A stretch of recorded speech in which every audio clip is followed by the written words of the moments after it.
अस्सलाम वालेकुम, I am doctor Mohammad Zaid Tai. Welcome to my YouTube channel.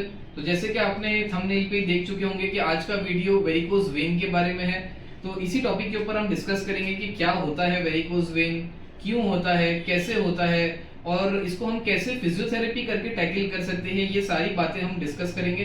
जैसे कि वेरिकोज वेन का दूसरा नाम है ब्लूइश डिस्कलरेशन वेन, जैसे नीली नसें पड़ जाना ऐसे बोलते हैं। स्पाइडर वेन्स भी इसको कहा जाता है। इनिशियली जब वेरिकोज वेन स्टार्ट होता है तो स्पाइडर वेब की तरह उसका अपीयरेंस होता है, तो स्पाइडर वेब उसको बोला जाता है। तो एग्जैक्टली क्या होता है, जैसे कि उसके नाम के अंदर ही है कि वेरिकोज वेन, तो वेन के अंदर कुछ तो भी प्रॉब्लम है, ये हमको समझ में आ रहा है। तो क्या हो रहा है, खून जम जा रहा है वहां पर, वेन्स एंटैंगल हो जा रही है, क्या हो रहा है एग्जैक्टली ये हम जानेंगे।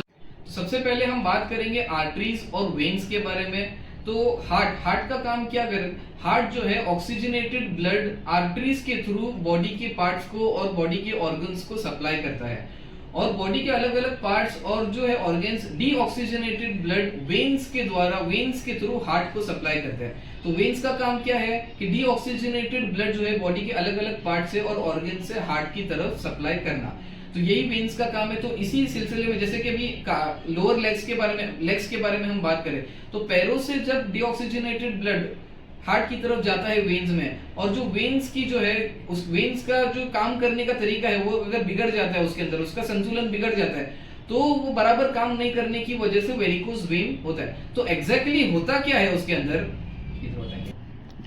अब जिस तरीके से आप देख सकते हो ये काफ मसल है और ये हमारा वेन है। तो यहाँ से डीऑक्सीजनेटेड ब्लड नीचे की तरफ से ऊपर की तरफ जाता है और ये हार्ट की तरफ जाता है। इसके अंदर ये जो है ये वॉल्व्स है, ये वॉल्व्स खराब होने के कारण जब ये पंप करता है, काफ मसल जब पंपिंग एक्शन करते हैं, तो जब ये पंप करता है तो ये जो वॉल्व्स ओपन अप होते हैं, ये वॉल्व्स ओपन होने के बाद ये जो ब्लड है ऊपर की तरफ जाता है। पंप होने के बाद ब्लड ऊपर जाता है और फिर जब ये खुल जाता है तो फिर ये वॉल्व वापस से बंद हो जाते हैं। अब होता क्या है, ये वॉल्व्स बराबर से काम नहीं करते। वॉल्व्स बराबर से काम नहीं करने की वजह से ब्लड जो है कि जब यहाँ पर आता है और ये वॉल्व्स ओपन नहीं होने के कारण ये खून जो है कि ये वेन्स के अंदर जमा हो जाता है। तो हमें जो मोटी मोटी नसें दिख रही है, वेन्स दिख रहे हैं, ब्लूइश डिस्कलरेशन दिख रहा है, तो वो क्यों हो रहा है, इस कारण कि ये जो है ब्लड जो है इधर जमा हो जा रहा है और वो ऊपर की तरफ बराबर से नहीं जा पा रहा है। तो इसी को वेरिकोज वेन बोलते हैं। तो एग्जैक्टली क्या हो रहा है कि ये वॉल्व्स काम नहीं करने के कारण ये ओपन अप नहीं हो रहे, पंपिंग एक्शन नहीं हो रहा है और खून हमारा जो है ऊपर की तरफ नहीं जा पा रहा है और पूरा खून जम जा रहा है।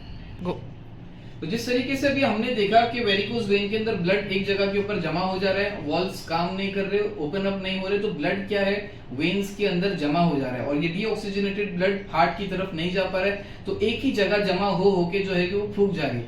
अब फिजियोथेरेपी के अंदर हम क्या ट्रीटमेंट कर सकते हैं, इन जनरल हम क्या करने वाले, पंपिंग एक्शन क्रिएट करने वाले। हम जो है काफ मसल को पंप करने वाले, कि जितना ज्यादा से ज्यादा हम काफ मसल को पंप करेंगे उतना ही ज्यादा अंदर पंपिंग एक्शन होगा और वो वॉल्व्स के अंदर मूवमेंट होगा और जो है कि ब्लड जो है ऑटोमेटिकली हार्ट की तरफ जाना स्टार्ट होगा, तो हमारा प्रॉब्लम आहिस्ते आहिस्ते से कम हो जाएगा। इनिशियल केसेस के अंदर आप फिजियोथेरेपी असिस्टेंस से, एक्सरसाइज से आपका बहुत कम हो जाएगा, लेकिन सीवियर हो गया तो आपको डॉक्टर को कंसल्ट करना पड़ेगा। फिर इसकी सर्जरीज होती है, वो आपको डॉक्टर किस तरीके से करना है, क्या करना है वो बताएंगे। आज की इस वीडियो के अंदर हम कौन सी एक्सरसाइजेस हमको करना है और कितनी मरतबा करना है, ये सारी चीजें डिस्कस करेंगे।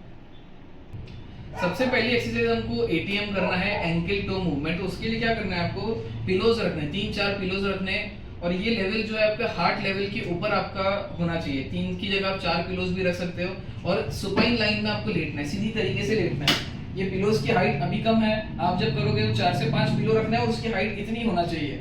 उतनी हाइट होने के बाद आपको क्या करना है, एटीएम, एंकल टो मूवमेंट, यानी पंजों को ऊपर नीचे करना है। फास्ट आपको पंजों को ऊपर नीचे करना है। इससे क्या होता है, काफ मसल का पंपिंग एक्शन होता है। ये आपको 15 to 20 टाइम्स करना है।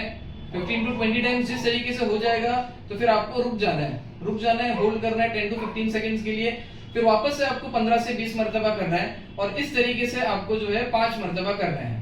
ये जो अभी एक्सरसाइज बताया ये एंकल टो मूवमेंट है।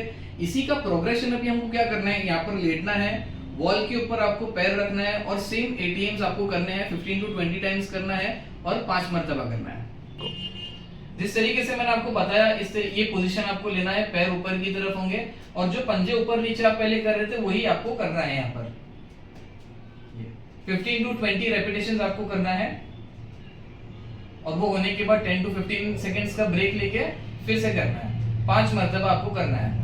और ये सारी एक्सरसाइज आपको कम से कम 3 से 4 मरतबा दिन भर में करनी है।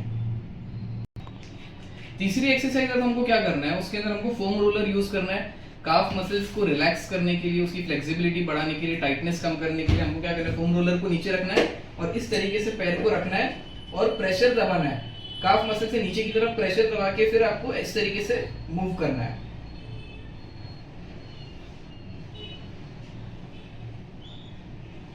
गो।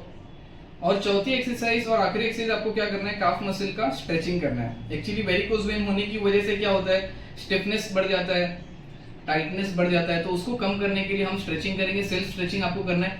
उसके लिए क्या करना है, टॉवेल यूज करना है, पतला टॉवेल यूज करना है। पैर इस तरीके से ऊपर लेके आपको बैठना है। टॉवेल को क्या करना है, आपको पंजे के उस तरफ डालना है। ऐसे टॉवेल पकड़ के आपको दोनों हाथ से पकड़ के खींचना है। 10 सेकेंड होल्ड करना है। 1 2 3 4 5 6 7 8 9 10। रिलैक्स, फिर छोड़ देना है आपको। एक 10-15 सेकेंड्स का आपको रेस्ट लेना है। फिर से आपको टॉवेल पकड़ के खींचना है और फिर गिनना है 1 2 3 4 5 6 7 8 9 10। रिलैक्स। 5 मरतबा आपको राइट साइड पे करना है और 5 मरतबा आपको लेफ्ट साइड पे करना है। ये सारी एक्सरसाइज आपको 3 से 4 मरतबा दिन भर में करनी है और डेली करनी है। 2-3 महीने तक का आप कंटिन्यू करो। किसी डॉक्टर को पहले कंसल्ट करो आप, और उनके कंसल्टेशन के अंडर में ही आपको ये सारी एक्सरसाइजेस करनी है। कोई भी एक्सरसाइज बढ़ाना है, कम करना है, तो आप डॉक्टर को पूछ के कर सकते हो। एक्सट्रीम केसेस के अंदर आपको वेरिकोज वेन के स्पेशलिस्ट जो है उनसे आपको मिलना पड़ेगा। अगर वो बोलते हैं एक्सरसाइज से हो जाएगा तो ठीक है, नहीं तो फिर वो जैसे आपको बताएंगे उस तरीके से आपको करना है। ऐसे ही इंफॉर्मेटिव वीडियो के लिए हमारी वीडियो को ज्यादा से ज्यादा शेयर करें, लाइक करें और हमारे चैनल को सब्सक्राइब करें। Thank you so much.